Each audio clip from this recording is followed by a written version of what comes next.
10 کے 10 بیٹے ہاتھ باندھ کے کھڑے ہو گئے اپنے والد کے سامنے. کہا ابو جی آپ ہمیں ذبح کر دیں، جس کو آپ چاہیں کر دیں. پرچی ڈالی گئی. جیسے پرچی نکلی نا تو اس کے اوپر حضرت عبداللہ کا نام جو حضور کے والد ہیں. اب حضرت عبد المطلب نے جب یہ دیکھا کہ پرچی عبداللہ کے نام نکلی ہے، ہاتھ میں چھری پکڑ لی، تیاری پکڑ لی. حضرت عبداللہ پوچھنے لگے کہ ابو جی کہاں پہ لیٹنا ہے، کیسے آپ نے ذبح کرنا ہے.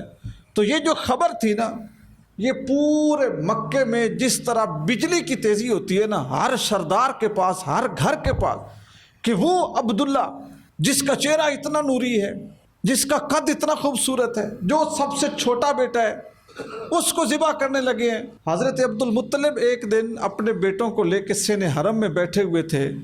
درمیان میں وہ تھوڑی سی بلند جگہ پہ بیٹھے تھے اور ان کے ارد گرد ان کے 10 بیٹے بیٹھے تھے اور 10 کے 10 شیروں کی طرح جوان تھے اور مضبوط تھے.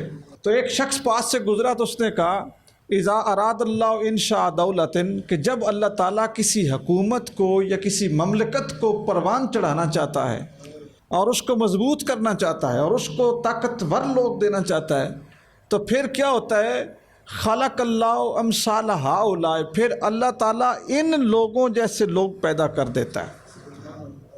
حضرت عبد المطلب وہ بات انہوں نے سنی، اللہ کا شکر ادا کیا اور اپنے 10 بیٹوں کے ساتھ وہ وہاں پہ نشست رکھتے تھے، بات چیت کرتے، سنتے، مسئلے مسائل حل کرتے.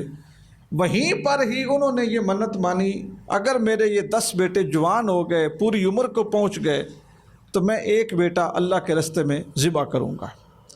حضور کے والد جو سب بھائیوں میں چھوٹے تھے، جیسے ان کی عمر 18-20 سال ہوئی تو حضرت عبد المطلب نے کہا کہ میں اپنی نظر پوری کروں گا، جو میں نے رب سے منت مانی ہوئی ہے وہ پوری کروں گا.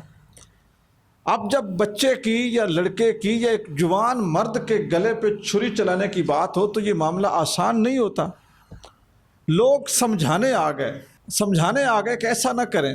حضرت عبد المطلب نے کہا کہ آہدتہ انا موفن عہدہ، کہ میں نے اپنے رب سے وعدہ کیا ہے اور میں اپنے رب سے وعدہ پورا کروں گا، میں ٹلنے والا نہیں ہوں. لوگوں نے کہا کہ پھر آپ کس کو ذبح کریں گے؟ انہوں نے کہا کہ جو حرم کا ہمارے فال نکالتا ہے قریش کے قافلوں کے لیے، سفر کے لیے، معاملات کے لیے، جو ہماری پرچیاں نکالتا ہے وہی پرچی نکالے گا. تو جس بچے کے نام پرچی نکلے گی اس کو میں ذبح کر دوں گا. 10 کے 10 بیٹے، حضرت عبداللہ بھی، ابو لہب بھی اور باقی بھی، ابو طالب بھی، جتنے بھائی تھے سارے اپنے باپ کے سامنے سر نیچے کر کے کھڑے ہو گئے کہ جس کو مرضی آپ ذبح کر دیں، ہم آپ کی زبان کا کہا ہوا نہیں موڑیں گے. یہ والد کی اتباع کی ایک بڑی خوبصورت مثال ہے. جس طرح حضرت اسماعیل سے والد نے کہا کہ میں دیکھ رہا ہوں، میں تمہیں ذبح کر رہا ہوں، تو حضرت اسماعیل نے بغیر سوچے کہا تھا یا ابت افعل ما تؤمر، کہ اے ابو جی جو حکم ہے وہ کر دیجئے. ستجدنی انشاءاللہ من الصابرین، آپ دیکھیں گے کہ میں صبر کرتا ہوں. 10 کے 10 بیٹے ہاتھ باندھ کے کھڑے ہو گئے اپنے والد کے سامنے. کہا ابو جی آپ ہمیں ذبح کر دیں، جس کو آپ چاہیں کر دیں. پرچی ڈالی گئی. جیسے پرچی نکلی نا تو اس کے اوپر حضرت عبداللہ کا نام جو حضور کے والد ہیں. اب حضرت عبد المطلب نے جب یہ دیکھا کہ پرچی عبداللہ کے نام نکلی ہے، ہاتھ میں چھری پکڑ لی، تیاری پکڑ لی. حضرت عبداللہ پوچھنے لگے کہ ابو جی کہاں پہ لیٹنا ہے، کیسے آپ نے ذبح کرنا ہے. تو یہ جو خبر تھی نا، یہ پورے مکے میں جس طرح بجلی کی تیزی ہوتی ہے نا، ہر سردار کے پاس، ہر گھر کے پاس، کہ وہ عبداللہ جس کا چہرہ اتنا نوری ہے، جس کا قد اتنا خوبصورت ہے، جو سب سے چھوٹا بیٹا ہے، اس کو ذبح کرنے لگے ہیں. قریش کے سردار، مکے کے تاجدار، جتنے وہاں کے سردار تھے سب اکٹھے ہو گئے اور حضرت عبد المطلب سے کہنے لگے کہ آپ کوئی اور طریقہ بنائیں. اگر آج آپ نے بیٹے کی قربانی دے دی نا تو یہ قربانی تو بڑی مہنگی پڑے گی، کل کو لوگ نہیں دیں گے، ہمارے لیے مشکل ہو جائے گی. آپ اس پہ نظر ثانی کریں. خاص طور پہ حضرت عبداللہ کی بہنیں، یہ 6 بہنیں تھیں، اور بالخصوص حضرت ابو طالب جو عبداللہ کے بھائی تھے، یہ آگے تھے. حضرت ابو طالب بھی اور حضرت عبداللہ کی بہنیں بھی حضرت عبد المطلب کو منانے کے لیے، لیکن وہ نہیں مان رہے تھے.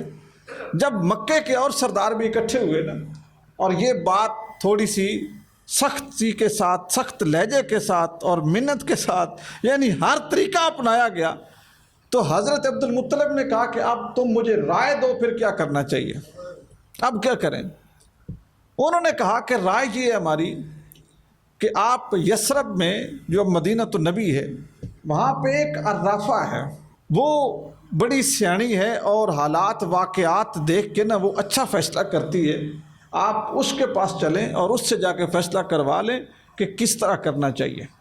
یہ آج کل بھی نا ہمارے بلوچستان میں بھی کچھ قبیلے ایسے ہیں، یہ عراف وہ لوگ ہوتے ہیں کہ جو کسی چیز کو دیکھتے ہیں، حالات کو دیکھتے ہیں، واقعات کو دیکھتے ہیں، ماضی کو دیکھتے ہیں، مستقبل کو دیکھتے ہیں، کیفیت کو دیکھتے ہیں اور پھر کوئی فیصلہ کرتے ہیں تو اللہ تعالیٰ کی ان کو تائید حاصل ہوتی ہے، نیکی کی بنیاد پر ان کا فیصلہ درست ہوتا ہے، تخمینہ لگا کے۔ یہ کوئی ان کے پاس جادو نہیں ہوتا، لیکن اللہ ان کو عقل فراست دیتا ہے۔ حضرت عبد المطلب اپنے کچھ دوستوں کو لے کے عرافہ کے پاس گئے۔ وہ عرافہ اس وقت مدینہ میں موجود نہیں تھی، وہ خیبر گئی ہوئی تھی، اس کے انتظار میں رک گئے۔ دوسرے دن وہ خیبر سے واپس آئی تو اس کو اپنا مسئلہ بتایا۔ اس نے کہا کہ ایک رات کی مجھے اور مہلت دیں، میں نے کوئی میرا تابعی ہے، کوئی عزیز ہے، کوئی میرا مشیر ہے، اس سے مشورہ کر لوں، صبح تمہیں بتاؤں گے۔ وہ پھر رک گئے۔ جب صبح ہوئی تو حضرت عبد المطلب نے اس سے پوچھا کہ اب، اس نے کہا مجھے یہ بتاؤ، آپ لوگوں کے ہاں اگر کوئی بندہ کسی بندے کو قتل کر دے تو اس کی دیت کیا ہے؟ انہوں نے کہا 10 اونٹ۔ ایک بندہ دوسرے بندے کو قتل کر دے، معافی چاہتا ہے تو بندے کی دیت ہے 10 اونٹ۔ اس عرافہ نے کہا آپ 10 اونٹ ایک طرف رکھیں، عبداللہ کو ایک طرف رکھیں، پھر پرچی ڈالیں، پھر اگر پرچی اونٹوں کی طرف نکل آئی تو پھر اونٹ ذبح کر دینا، اگر عبداللہ کی طرف نکل آئی تو پھر پرچی ڈالنا۔ انہوں نے کہا یہ بات تو بڑی زبردست ہے۔ 10 اونٹ ایک طرف رکھے گئے، پرچی ڈالی گئی، حضرت عبداللہ کا نام اور اونٹ لکھ کے وہ پرچی ڈالی گئی، تو پھر پرچی حضرت عبداللہ کے نام، اب پھر 10 اونٹ، پھر پرچی ڈالی گئی، پھر 10 اونٹ، پھر پرچی ڈالی گئی، پھر 10 اونٹ۔ جب اونٹوں کی تعداد ہوگی نا 100 تو پھر پرچی نکلی اونٹوں کے نام، 100 اونٹ۔ حضرت عبد المطلب نے کہا کہ نہیں، ابھی میری تسلی نہیں ہوئی، 3 بار پرچی اور ڈالیں۔ 3 بار پرچی اور ڈالی گئی، پھر پرچی اونٹوں کے نام نکلی، تو حضرت عبد المطلب نے حضرت عبداللہ کے بدلے میں 100 اونٹ ذبح کیے۔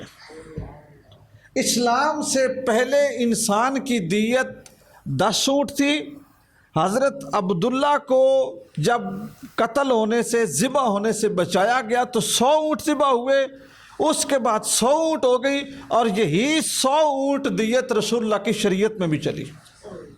یہی 100 اونٹ کہ ایک انسان کو اگر کوئی قتل کر دے تو اس کی دیت کتنی ہے؟ 100 اونٹ۔ حضرت عبد المطلب نے جب 100 اونٹ ذبح کیا نا تو اعلان کیا کہ کسی شخص کے اوپر کوئی پابندی نہیں، جتنا مرضی گوشت لے جائے، کسی پرندے کو، کسی مکے میں رہنے والے جانور کو، کسی بیلے اور جھاڑی اور اوپر جو وادی ہے، پہاڑ ہیں، وہاں پہ رہنے والے خون خوار درندے، ان کو کسی کو منع نہیں کیا جائے گا۔ یہ 100 اونٹ سب کے لیے حلال ہے۔ اس طرح حضرت عبداللہ کی جگہ پہ 100 اونٹ ذبح کر کے حضرت عبداللہ کو بچایا گیا، اور رسول پاک صلی اللہ علیہ وسلم اس بات پہ فخر کرتے ہوئے کہتے تھے آنا ابن ذبیحتین، میں 2 ذبح ہونے والے کا بیٹا ہوں، ایک میرے والد عبداللہ بن عبد المطلب اور دوسرے حضرت اسماعیل بن ابراہیم۔